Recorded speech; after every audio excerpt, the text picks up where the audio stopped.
Hola, somos Carles, Rob, Hugo, Sebi y yo, Marc. Somos del Instituto Torrevisens de Lleida y en este breve vídeo os explicaremos cómo hemos diseñado nuestra casa. En cuanto a la localización, decidimos ubicar la casa en La Cerdera, una urbanización en las afueras de Lleida.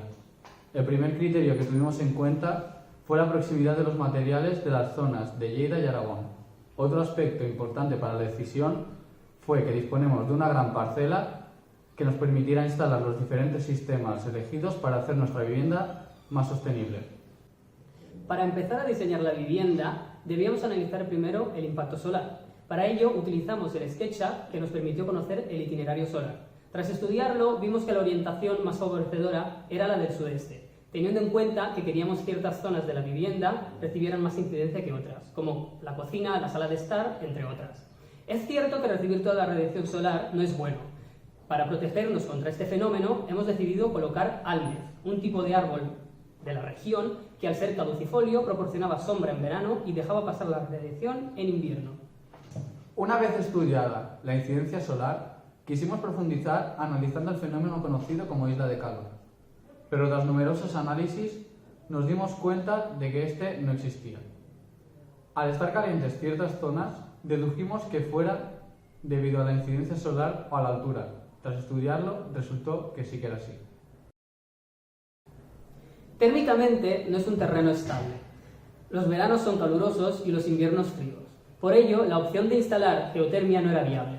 La que más se ajustaba a la meteorología era la energía solar, que, combinada con la aerotermia, proporcionaba las condiciones necesarias para cubrir agua caliente sanitaria, calefacción y refrigeración. Todo ello teniendo el mínimo impacto medioambiental. Para construir la vivienda queríamos usar materiales de cercanía, así podíamos reducir la huella de carbono.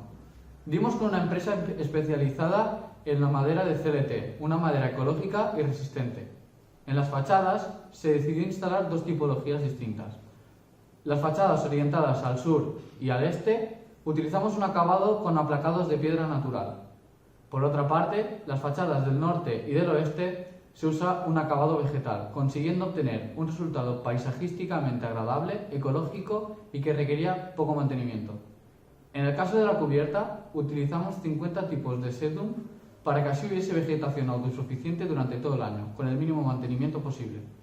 Y aprovechando las propiedades de Nandes, podíamos reutilizar el agua de la lluvia, almacenarla en depósitos de bajo tierra y posteriormente destinarla a alimentar aparatos sanitarios, lavadoras e instalación de riego.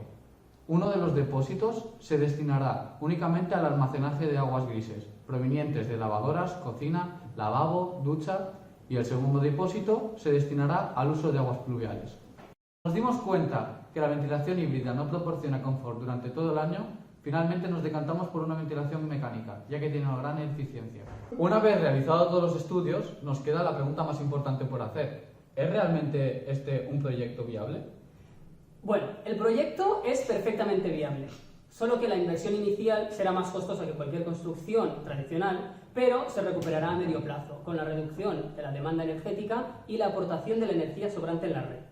Además, las soluciones constructivas incluidas en el diseño se adaptan perfectamente a las características del entorno, además de ser viables técnicamente.